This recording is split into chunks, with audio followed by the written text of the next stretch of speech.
All right, everybody, welcome to the Team Rhino call. It's August 23rd, so we basically have a week left in August. It's a Team Cup month.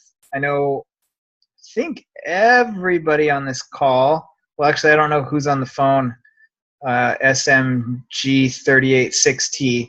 I don't know who that is, but I think most people are on a Team Cup team and trying to rock that, working towards getting people into the health bet, most likely, and a few other things that people are working on.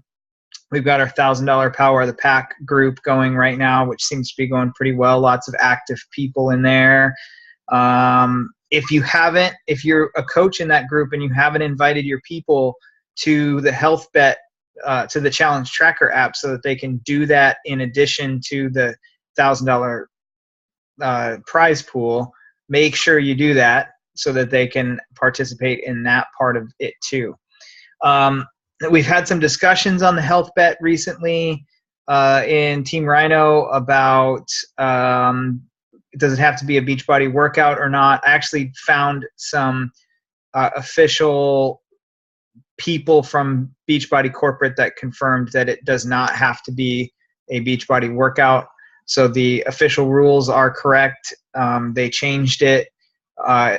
The reason the blog says it does is because they originally did say it had to be, and then they thought about it for a while and said, we're just trying to get people to be healthy, so we really don't care. So they changed it. So the official rules are correct. One thing that I would say to everyone is you're going to have to there's a couple of things I would caution you on with the health bet.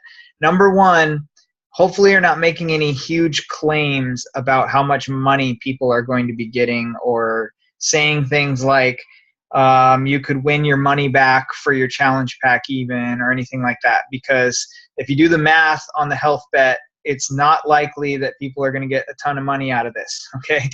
Now, there is one saving grace, and we could all possibly get a fair amount of money, of larger than $5 out of it or less, because there's a whole bunch of stuff that has to be filled out in order to get your money. There's an affidavit, and there's all kinds of stuff. It's like in the official rules, if you read what people have to fill out, they're going to get an email, and it's going to be like, fill all this stuff out within 7 days or you don't get your money.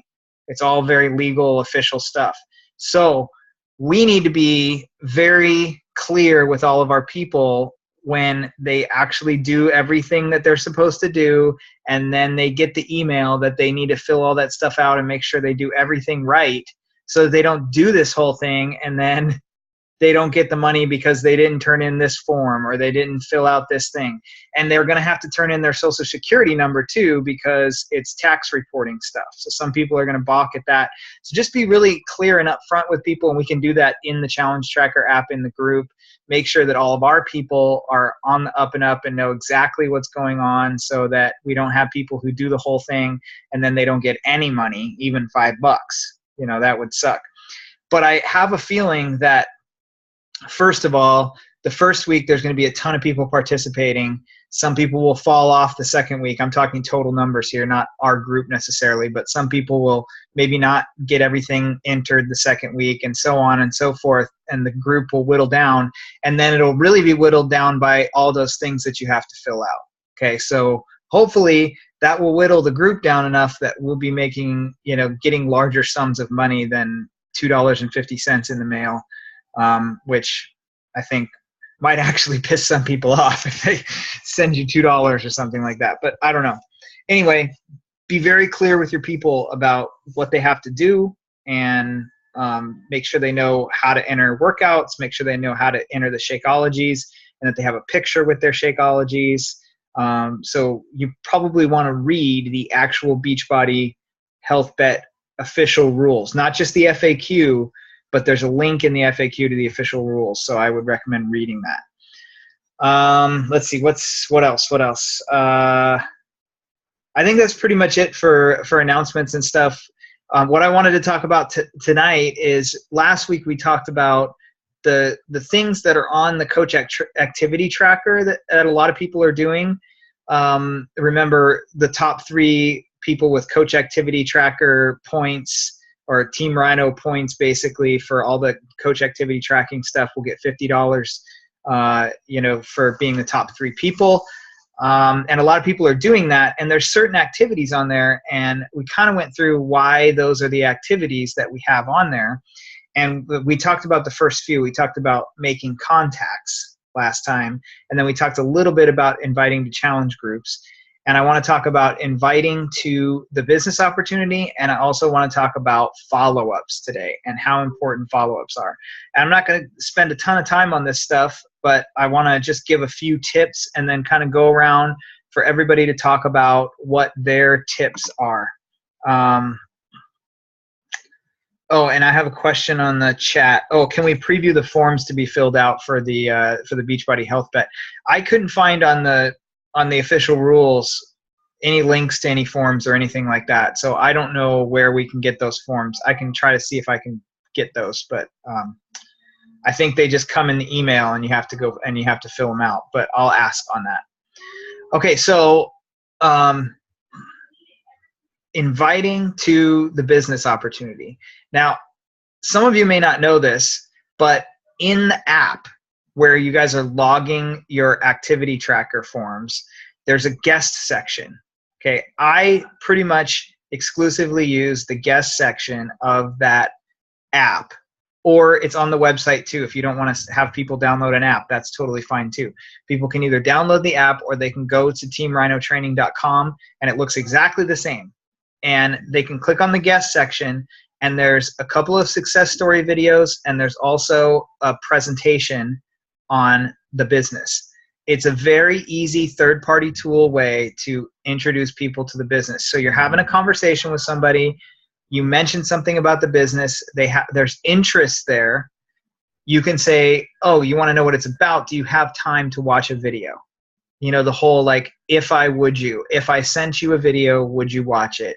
When can you watch it? Send them the link to the video, send them the link to that page, and they'll be able to watch the whole presentation. That is what I use, but there's a lot of different ways to invite people to the opportunity. I think the important part is that you have yourself a system for what you do when someone shows interest in being a part of the business. Like it's a challenger and you say, hey, you know, you're already doing a lot of the stuff that coaches do. Why don't you become a coach, right? That's a pretty typical way that you introduce it to somebody. Now, what do you do when they say, oh, well, I never thought about that. What would that entail? Like, how many times have you had that conversation? How many times? I know I've had it a ton of times where I say, hey, have you ever thought about being a coach? Oh, well, no, I haven't. What is it? What is coaching all about? How does that work? You have to have a system of how you explain to that to people when they ask that question, right? And you have to have a system of who you're going to introduce that idea to. So the biggest one is always people who are in your challenge groups, right? They go through, like, how many people do you all have in the $1,000 Power of the Pack? David, I know you've got some people in the $1,000 Power of the Pack, right? I think some of them have already become coaches. At least one has already become a coach, right? But as this group goes through and you see this person doing the stuff and posting the pictures and being inspirational and all that stuff, as they're going through, you're telling them, wow, you're doing amazing. Hey, you're inspiring people. I'm inspired by you. You're complimenting them on all the things that they're doing amazing with. And then you offer them the chance to become a coach because they're already doing a lot of the things that coaches do and they're already inspirational and blah, blah. And then when they say, okay, well, what's that about? What would I have to do to be a coach? You can send them to a third-party tool, or if you have a particular script set up for yourself where you can talk about it and you know how to tell the story, you know how to talk about it, and you say, hey, you know what, let's get on the phone real quick and I'll explain the whole thing to you, right? And you're comfortable doing that, then do it that way. It doesn't really matter whether you do it on the phone or you send them a video or you send them a flyer you made or you send them to a web page that has it all written out or whatever. You got to have a system where you do it the same way every time. It doesn't have to be exactly the same way every time, but you have a system down where you can do it. So I don't know what your system is, but I use mostly that guest area on the web page that has the video that we did from Nashville last year, Nashville in 2015, where a whole bunch of people gave their stories and all that kind of stuff on the webinar, and we went through how the whole thing works. We probably need to do a new one of that, but that one still is pretty valid and works pretty well. Anybody have any thoughts based on what I just jibber jabbered about on inviting people to the coaching opportunity and how you do that and what systems you use? What do you use? David, what do you use? Pick on David. You got to unmute. Let's see, I can probably unmute you. Okay. There you go. I got it. So I lucked out last time because you had this coaching group, and I was already, positioning these challengers for this. So it was an easy transition at this point to actually transition them into the coach group you just had. Oh, the 3-day sneak peek into coaching. Okay. Yeah. So that's another thing that is a great way to introduce people to the coaching opportunity, is we can put together those 3-day groups. We'll do one again in September. I'm also going to do a live webinar on the 31st, I think is the day.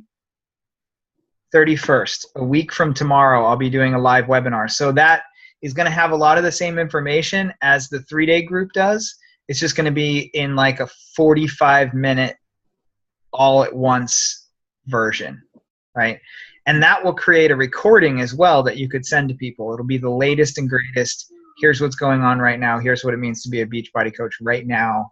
Here are the awesome things about right now, right? Because the presentation from Nashville 2015, maybe we didn't talk about Beachbody On Demand as much because it wasn't as big back then. I think it was still out back then, but it wasn't as big. And maybe we didn't, we're not talking about the health bed, and we're not talking about core to force, and we're not, like all the newer stuff is not in that video because we did it before all that was out. So we'll have a recording of the latest and greatest webinar that we did, and I'm going to ask a couple of coaches to come on that and talk and give their little stories. I'll tell my story. A couple of you will tell your story.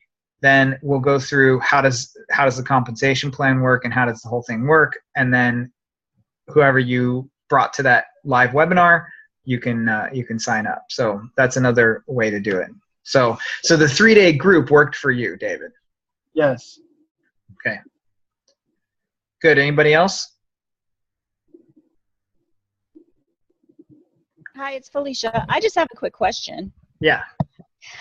How quickly do you bring up the fact that coaches can receive discounts? Oh, that's a really good question. I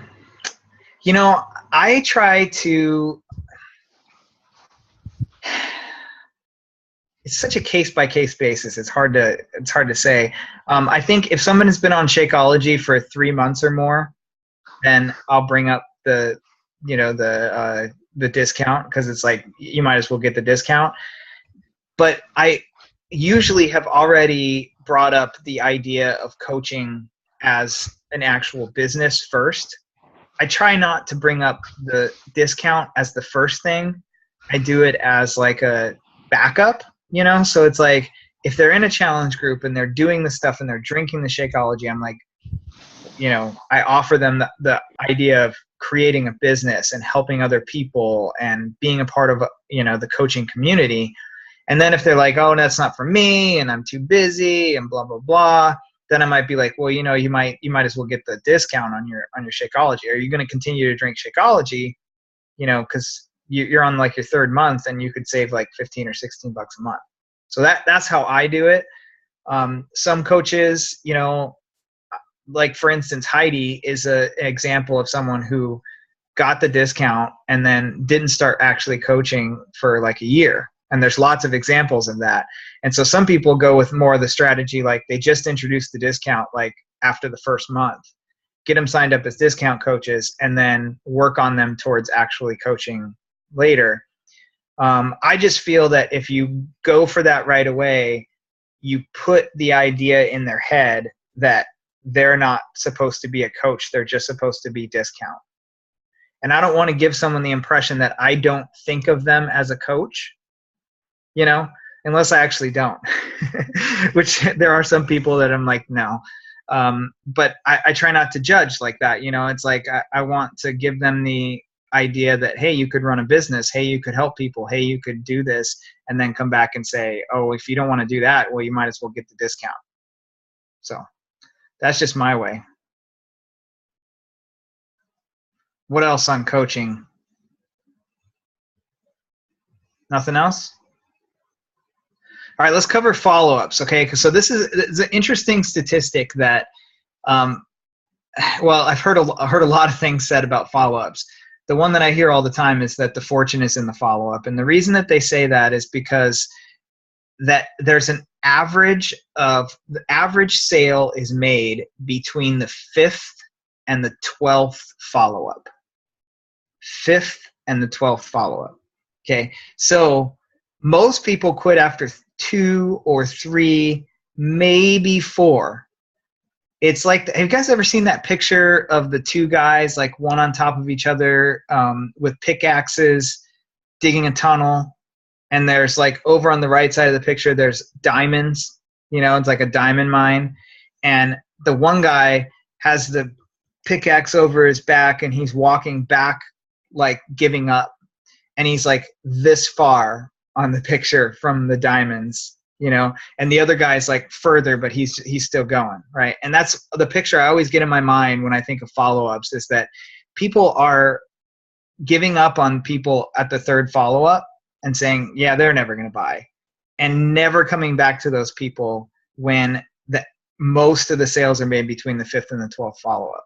Okay, so I can say that all day long and say you got to go 5 to 12 follow-ups, but the next question is always, well, how do I follow up with people without being a jerk? How do I follow up with people without, you know, being pushy, without annoying them, right? Because what you don't want to do is have a great conversation with somebody. They're like, oh yeah, I might join that. Maybe I will do the health bet. They don't follow through.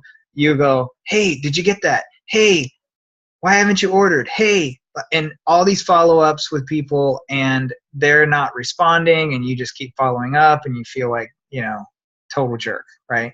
So what do you do about that? Well, first of all, my number 1 tip, so I'm going to give you 2 tips for follow-ups. Number 1 tip, always, especially if you're on a follow-up with someone where you feel like the conversation has gone sour, like they're not responding to you anymore when you follow up with them, and you feel like, I feel like I might be bothering this person.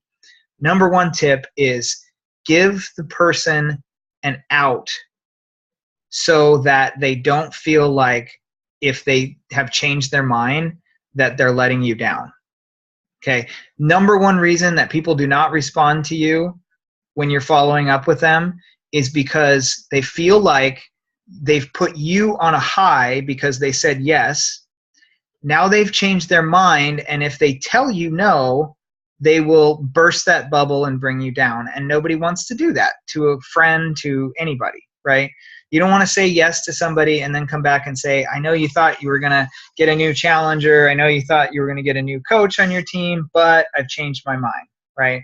So I give them an out by saying something like, hey, listen, if you've changed your mind, it's totally cool with me. I'm fine with that. I just want to make sure that I'm not dropping the ball here on getting this thing started. So let me know what's going on. Most of the time, people are going to respond to that, and they're going to say, yeah, I've changed my mind. And I'm like, you know, it's totally cool, because personally, I would rather know that they've changed their mind and be let down than to not get a response to 4 continual follow-ups, right? Feels even worse. It's like, what did I do wrong that they won't even answer? I mean, I can see that you saw that Facebook message because Facebook tells me it's been seen, and you haven't responded for 4 days, and we were having a great conversation. That's crappy, right? So I would rather tell them that it's no big deal. I'm totally fine with it. If you've changed your mind, that's cool. Just let me know. And they, a lot of times, will respond. Okay, so do that. The second tip is always, if you feel like you might be following up too much, or if you feel like you might be being too pushy, I always find that honesty and transparency is the best policy. And so I will actually tell people how I'm feeling when I follow up with them. It works absolute wonders with talking to people. So if I feel like maybe I'm being pushy, I tell people, I keep kind of going back and forth whether to message you again because I don't want to be pushy and I feel like I might be, but I also don't want to drop the ball on this because you said that you wanted to do this. And so I'm just making sure that I'm doing what I'm supposed to be doing. So if I'm being annoying and you're out, you don't want this anymore, just tell me, because that's not what I want to be, right? So as transparent and open, if you're feeling pushy, tell them that you're feeling like maybe you're being pushy. Most of the time they'll come to your rescue and they'll be like, no, you're not being pushy at all. No. It's just I've been busy, or whatever. They'll come to your rescue when you're saying, hey, this is how I'm feeling. So however you're feeling, be open about how you're feeling. Don't try to hide it because they probably can tell even when you try to hide it. So it will be refreshing if you come out and tell them how you're actually feeling, if you're feeling pushy or unsure about whether you should follow up or not. I just say, hey, just tell me to leave you alone if I'm being, a little bit too overbearing here. I just, it starts on this day and I'm just trying to make sure I get everybody in that said they wanted to be in, something like that. Okay, I said 2 things, but I'll give you one more, actually. One more tip. Don't feel like you can't just follow up with a person about something completely different, right? Like I got one person who said as soon as they finally got moved to Hawaii, they were going to sign up as a coach, right? So their stuff comes up in my feed. I see that they're buying a house in Hawaii. And part of my following up with them is just asking them how the house searching is going, asking them, what do you like about the new house? Oh, that's great. You're getting a new house. And, just chatting about other things, right?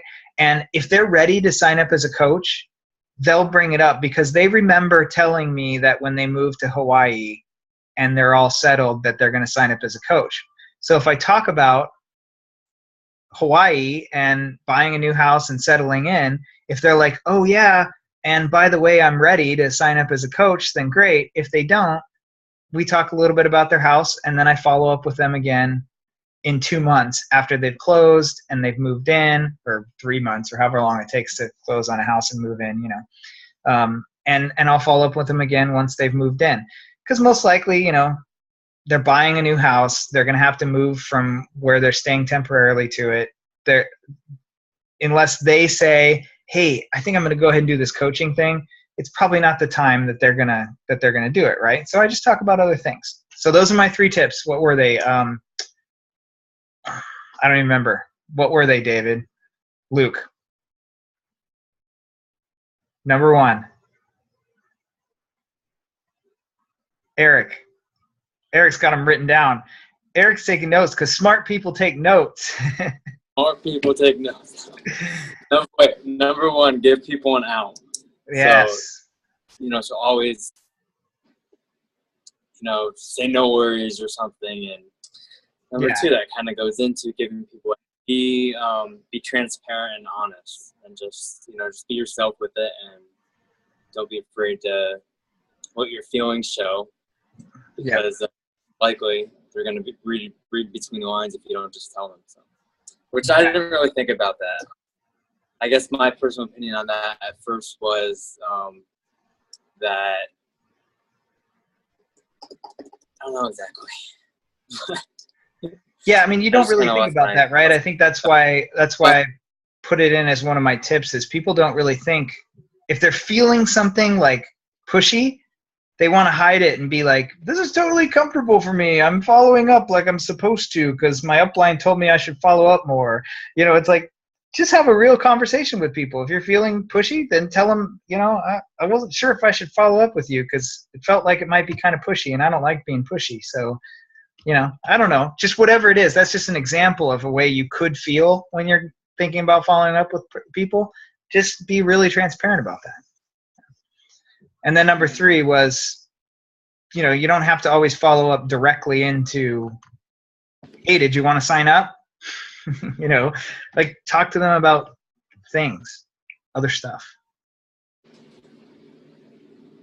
Any other thoughts on that, on follow-ups? Nobody? Oh, hey, Ryan, it looks like David had a question in the chat about do you schedule. have a follow-up schedule like on the 3rd or 4th day or other? Yeah, I think it's depends on the conversation, you know, because sometimes it's like, hey, yeah, I'm going to do it on Friday, you know, and that could be a follow-up that is, you know, a different day or whatever. What I have is I have a OneNote document that has the people that are my new contacts, and then I have the new invites, and then I have follow-ups that I did that day. And what I do is I go back when I get to the follow-ups on my coach activity tracker form, when I'm saying, okay, it's time to follow up with people, I go back to the oldest contacts and the oldest invites, and I just go back to that message and I say, okay, what was the last thing that happened in this conversation? I had invited this person. They're not off this invite list yet because they haven't followed through. They haven't bought the challenge pack. They haven't joined the group, whatever. I go back to that thing and I look at the conversation and I go, is it time to follow up with this right now? Or did they tell me they'll contact me on Monday and following up right now would not be a good idea because it's Sunday, right? You know, this is a case by case. So no, I don't have a schedule. I just go back and look at the last people that I invited and who hasn't said yes yet, and you know, either start a conversation or not, depending on what I see there.